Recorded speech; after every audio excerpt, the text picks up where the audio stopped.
وزیر خزانہ کا کہنا ہے کہ دوست ممالک سے قرض لے کر رول اوور کرانے کا فارمولا اب نہیں چلے گا۔ دوست ممالک نے بتا دیا کہ امداد کی صورت میں نہیں، سرمایہ کاری کے ذریعے مدد کریں گے۔ وزیر خزانہ نے مہنگائی اور شرح سود میں جلد کمی کی توقع ظاہر کرتے ہوئے اخراجات میں کمی کا عزم بھی کیا ہے۔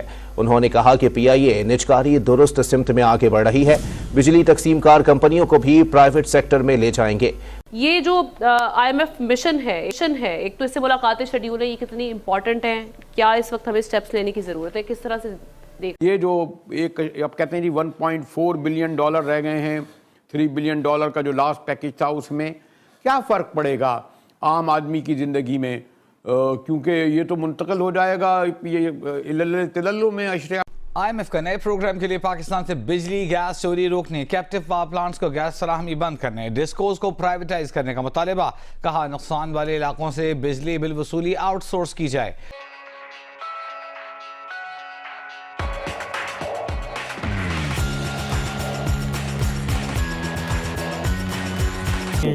پاکستان نہیں چوائس نہیں ہے، اس وقت کوئی چوائس نہیں ہے کہ وہ آئی ایم ایف کی شرائط پہ عمل نہ کرے، کہ جو ہماری اس وقت معیشت کی صورتحال ہے اس کے لیے ہمیں آئی ایم ایف پروگرام دو کہتے وجہ کی جو ہے اس کی ضرورت ہے۔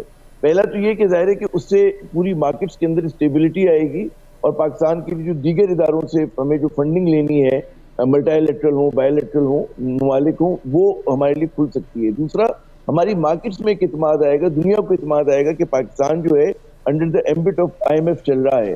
اب ہمیں اس کا بارے میں بالکل پتہ ہے کہ اس سے تکلیف ہوگی، فیصلے سخت کرنے ہوں گے، اور اس میں سب سے زیادہ جو اس کی کاسٹ ہوتی ہے وہ ہم دیکھتے ہیں کہ عوام کو بھگتنی پڑتی ہے۔ اب تک آئی ایم ایف نے اس کی 2-3 ریکمنڈیشنز ہوتی ہیں جو ہم نے ہمیشہ دیکھی، وہ اس پہ عمل ہوتا ہے کہ جی انٹرسٹ ریٹ کو زیادہ کیا جائے، اپنا سبسڈیز کا خاتمہ کیا جائے، جو آپ کی کرنسی ہے اس کی ڈی ویلیویشن کا خطرہ رہتا ہے، بلکہ ان کی شرائط میں سے ایک شرائط ہوتی ہے جب وہ فری فلوٹ کی بات کرتے ہیں تو اس کا جو کاسٹ ہوتا ہے جو ہے وہ ظاہر ہے کہ ایک عام آدمی پہ بھی بہت زیادہ آتا ہے۔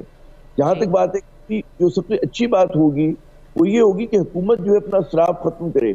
آپ یہ سمجھیں، اس کے میں یہ نہیں کہتا کہ جب وہ بیلٹ ٹائٹننگ حکومت کر لے گی تمہارے مسائل حل ہو جائیں گے، لیکن علامتی طور پہ بہت ضروری ہے۔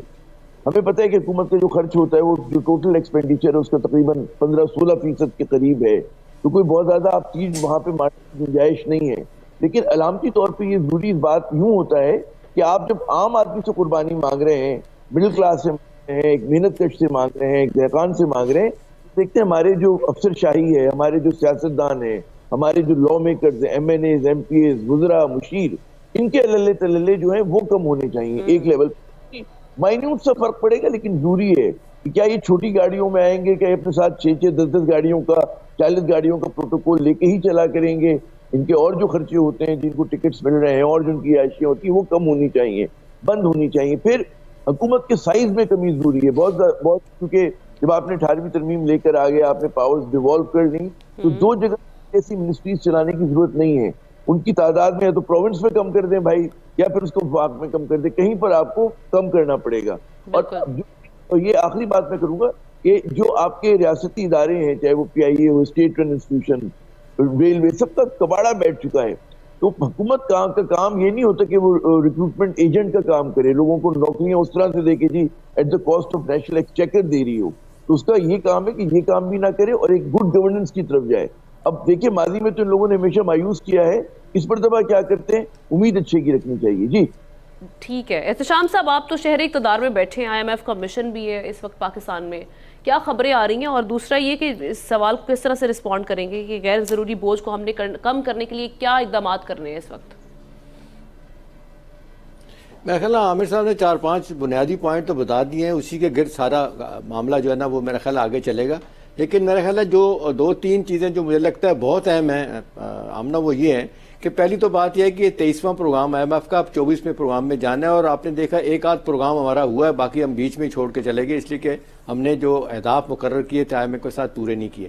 ابھی 1.1 بلین ڈالر کی آخری قسط جو ہمیں ملنی ہے، 3 بلین ڈالر کا پرانا جو ایکسٹینڈڈ فنڈ والا اپنا فیسلٹی ہے ہماری، وہ اپریل میں مل جائے گی۔ اس کی وجہ یہ ہے کہ ہم نے پرائر ایکشن سارے پورے کر لیے ہیں، پانی، بجلی، گیس سب بڑھا دیا ہے، اہداف ریونیو کے ہم نے بڑھا دیے ہیں، لہٰذا وہ مطمئن ہے۔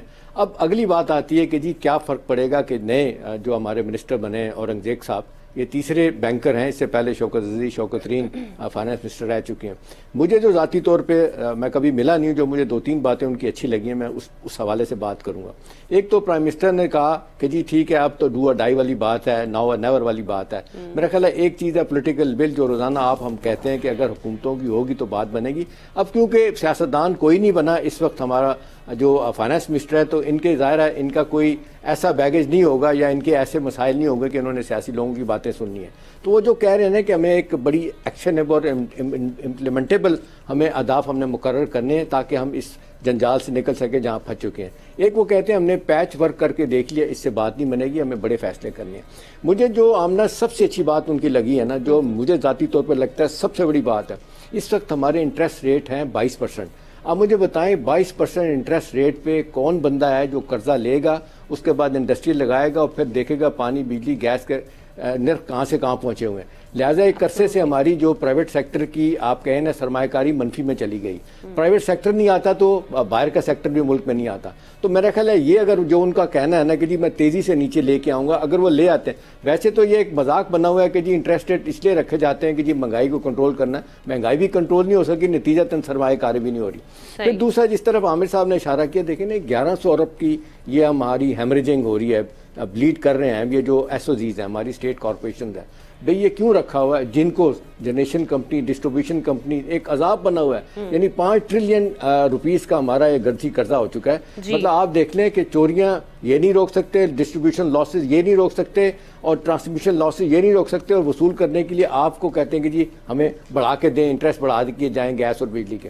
میرا خیال ہے ایک یہ چیز ہے۔ دوسرا تھوڑا سا انہوں نے ڈائیورسیفائی کرنے کی کوشش کی ہے۔ اب یہ جو حکومت قرضے لینے جا رہی تھی نا، بانڈ مارکیٹ میں باہر جاتی تھی، پہلی دفعہ یہ پینڈا بانڈ جو ہے نا، جو چائنا میں کہتے ہیں کہ ان ٹیپ ایک ہے سیکشن وہاں پہ چائنا کا، وہاں سے جا کے قرضہ لینے کی کوشش کریں گے تو ایک کو اچھی اپرچونٹی ملے گی۔ تو میرا خیال ہے یہ 2-3 چیزیں ہیں۔ ایک تو جس طرح سائز کی بات ہو رہی ہے، حکومت کا سائز کیسے کم ہوگا، یہ جلدی سے کر لیں، اور اس کے بعد یہ کہ پرائیویٹائزیشن تیزی سے ہو، اور پھر جو اہداف مقرر کریں آپ اس میں قائم رہیں، تو میرا خیال ہے بہت کچھ ہو سکتا ہے۔ جی مجاہد صاحب، پہلے تو ہمیں یہ سمجھ لینا چاہیے کہ یہ 24واں پروگرام ہوگا آئی ایم ایف کا جو نیا والا ہم کریں گے، اور 24واں ہی پرائم منسٹر ہے۔ تو یہ ہم عادی ہو چکے ہیں آئی ایم ایف کے، اور I guess I M F عادی ہے پاکستان کے ساتھ۔ لیکن مسئلہ یہ ہے کہ ہمارے حل نہیں ہو رہے مسائل۔ آئی ایم ایف پروگرامز کے باوجود ہماری اکانومی جو ہے وہ سسٹینیبل طریقے سے آگے نہیں بڑھ رہی، بڑھنے کی امید بھی بہت کم ہے۔ اور ایک بات تو یقینی ہے کہ یہ جو مسئلہ ہے یہ ہماری حکومت کی گورننس کا مسئلہ ہے، کہ حکومت ہی بیرون ملک قرضے لے کے بیٹھی ہوئی ہے، اور اندرون ملک بھی قرضوں کا انبار حکومت نے ہی لگایا ہوا ہے۔ سو حکومت کے اخراجات پورے کرتے کرتے پاکستان کو گروی رکھ دیا گیا ہے۔ سو اب مسئلہ تو یہ ہے کہ آئی ایم ایف ایک ٹیمپرری آپ کو موقع دیتا ہے کہ جی آپ ڈیفالٹ وغیرہ سے بچ جائیں، لیکن آپ اکنامک ریفارمز کریں تاکہ بار بار آئی ایم ایف کے پاس نہ جانا پڑے۔ تو کوئی بھی حکومت جو ہے وہ بس یہی کہتی ہے کہ آئی ایم ایف سے ناک رگڑے ہیں، اور آئی ایم ایف نے ناک رگڑوائے ہیں اور بڑا مشکل ہے، لیکن کام پھر بھی نہیں ہوتا۔